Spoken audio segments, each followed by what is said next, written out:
Why? Because you have now, why was 54 at all there?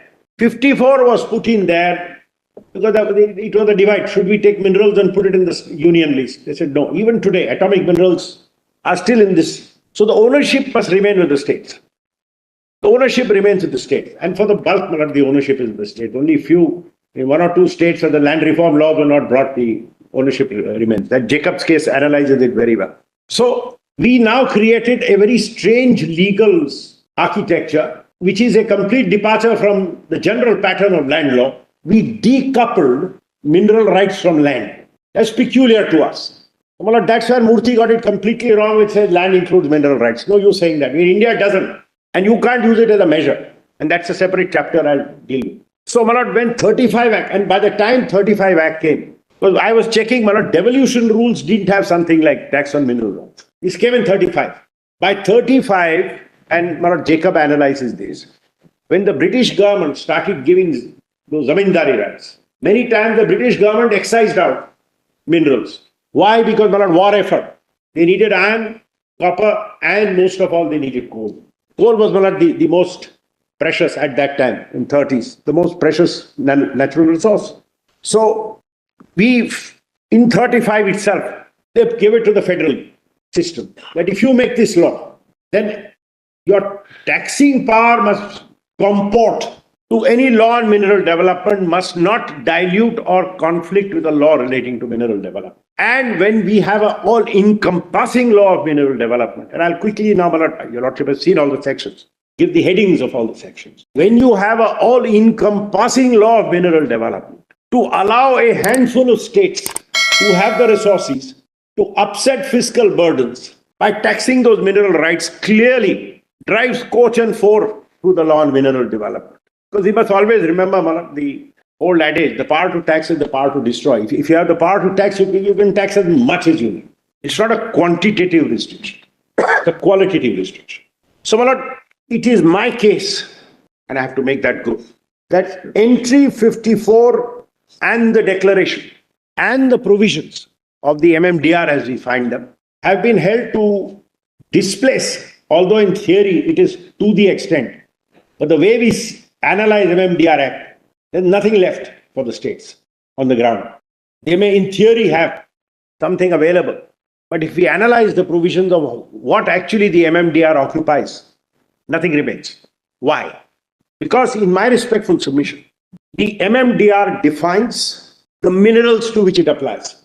The only thing left out is if some mineral is not in the MMDR, then you leave it in 23. It defines the rights that can be created in those minerals. The state as the owner has no choice. It can only act under the union legislation.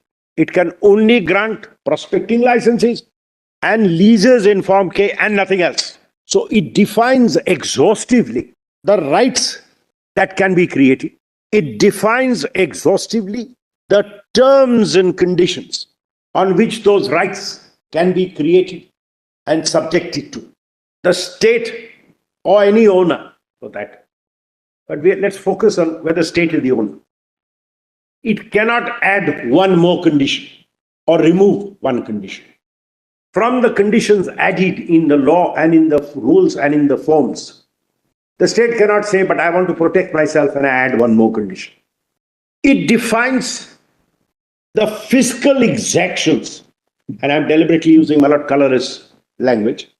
I'm not using the word tax consciously, for the grant or creation of these mineral rights. What all can you recover? Surface rents, royalties, dead rents, spells it out in great detail. It lays down, and this is critical. The levy, section 9 says you shall pay. There's no choice. If I remove mineral, I shall pay.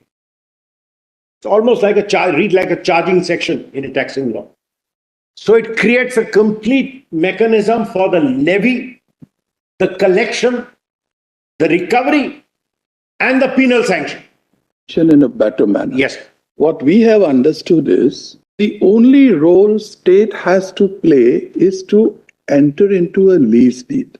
You execute a lease deed. You can't put any other conditions in that lease deed. just assist us.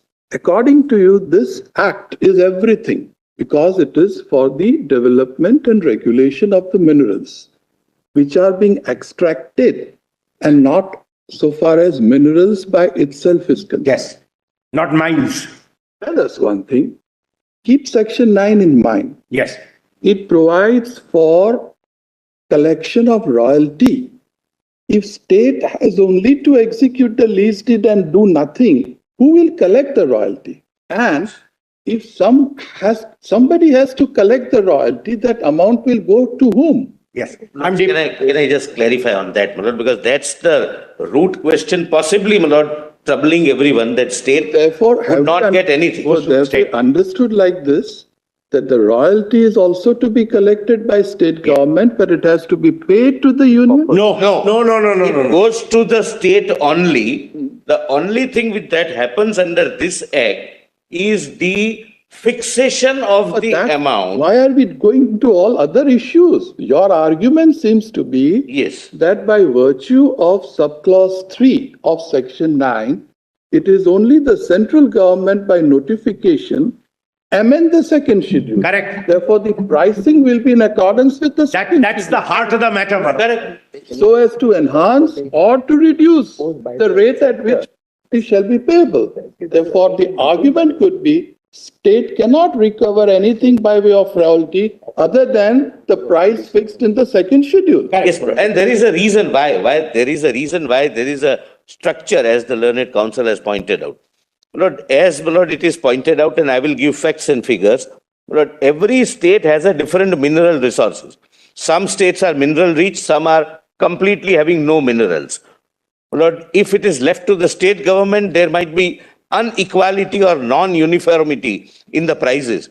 The center also has to match the prices with the international pricing.